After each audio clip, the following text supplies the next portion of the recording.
Former U.S. Attorney Harry Litman. Harry, thanks so much for being with us. First, I want to get your interpretation of the Supreme Court's decision because the administration and the judge in this case are interpreting it in diametrically opposed ways. So what exactly did the Supreme Court decide? How does it line up with what we heard from President Trump and his officials today? The Supreme Court decided that the administration is obligated to correct its own constitutional error to facilitate, I'll get back to that in a moment, Abrego Garcia's release from custody in El Salvador. I emphasize that, Boris, because they mangled it in their submission to suggest the Supreme Court just said, return him to the United States. That's wrong. Their job is, in fact, necessarily to go as far as they can into El Salvador to release him. Now, the facilitate, effectuate dynamic obviously is a recognition that if push comes to shove, if we needed to declare war to go into El Salvador, that there would be some limit based on Article 2 powers. You couldn't push the administration around, but not simple moves to repair their own constitutional violations. And this seems like today, as you've just described it, really a travesty, because Bukele makes it seem as if he has no power. That's preposterous, to use his own words. Clearly, this is done by a contract to them. All we have to do is, I think, lift our finger and say, return Abrego Garcia, please. And I think it's implausible that anything happened other than a choreographed discussion in the Oval Office where he could take that stance to aid his ally, Donald Trump, to try to stonewall the Supreme Court and ignore their own constitutional transgression. So, Harry, you don't buy the argument that administration officials are putting forward, like Stephen Miller, for example, when he says that a court cannot determine the foreign policy of the United States?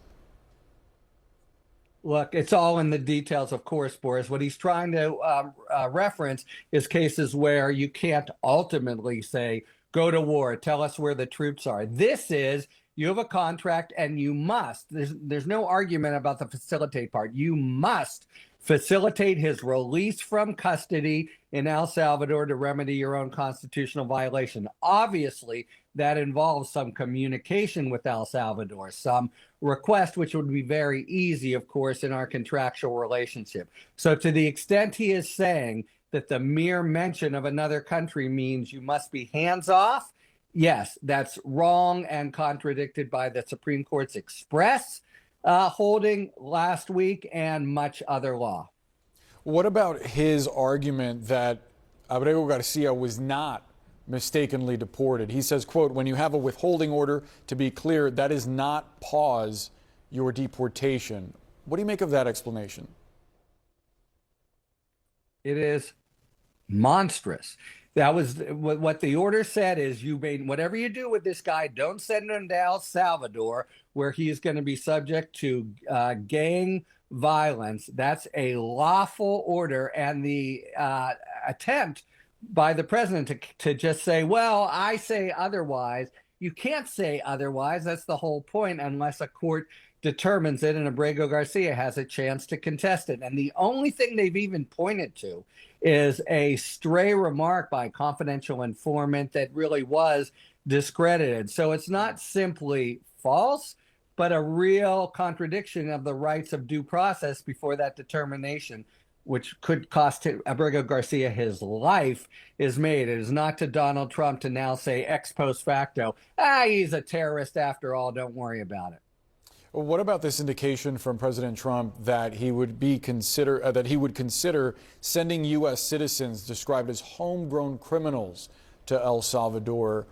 Can he legally do that? Of course not. What he's saying is we'll have a constitution-free zone. It does, yes, there are terrible criminals here, but that doesn't mean you can torture them, for example. That's an Eighth Amendment violation. That doesn't mean you can violate all the rights. And that's exactly what he's suggesting. We'll do a constitution-free zone where we send them to our buddies to torture them, and nobody can contest it in the United States. It's it's pernicious. This is really, even in this case, an abomination of a day with both those suggestions, Boris. I know you can hear it from my tone, but it is way, way beyond the pale and just contempt for the Constitution and rule of law. Harry Litman, appreciate you joining us. Thanks, Boris. Jessica? President Trump is wrapping up a meeting with El Salvador President Nayib Bukele at the White House. The Central American leader has quickly become a close ally of President Trump's after taking in hundreds of alleged gang members from the U.S. and putting them in a notorious mega prison. One of the people detained at Seacoast Prison is Kilmar Obrega Garcia, a Maryland father who was mistakenly deported by the Trump administration. The Supreme Court recently ordered the government to, quote, facilitate Abrigo Garcia's return, but stopped short of requiring the government to bring him back to the U.S. Here's El Salvador's president indicating he's not planning to send him back either. How can I return him to the United States? Like, I smuggle him into the United States, or what do I do? Of course, I'm not going to do it. It's like, the question is preposterous. How can I smuggle a terrorist into the United States? I don't have the power to return him to the United States. Let's go now to CNN's Jeff Zeleny, who's at the White House. Jeff, they took questions for a little bit there. We learned a lot, including that big headline there that the El Salvadoran president does not intend on sending him back. But what more came out of the Oval Office today? Well, Jessica, that meeting in the Oval Office showed that neither president, the U.S. president or the El Salvador president, showing any interest in trying to return the Maryland father who was wrongly deported. And, you know, as we've been following this for the last several weeks, the Trump administration admitted to an administrative error, and that led him to be wrongfully deported. Well, there was zero sign that either a leader or the U.S. government believes he should be returned. And now the Secretary of State and other White House officials are saying it's a matter of a foreign policy, and the Supreme Court cannot weigh in on this at all. But it was something else that the U.S. president said about the infamous prison in El Salvador. He said for the first time that homegrown criminals, that means American citizens, should also be sent there. Let's watch. I'd like to go a step further. I mean, I said it to Pam. I don't know what the laws are. We always have to obey the laws, but we also have homegrown criminals that push people into subways, that hit elderly ladies on the back of the head with a baseball bat when they're not looking, that are absolute monsters. I'd like to include them in the group of people to get them out of the country. So pretty extraordinary words there. The U.S. president saying that he would like to use homegrown criminals as well. We are now seeing pictures right here of President Bukele departing. Let's listen. Yeah, thank you.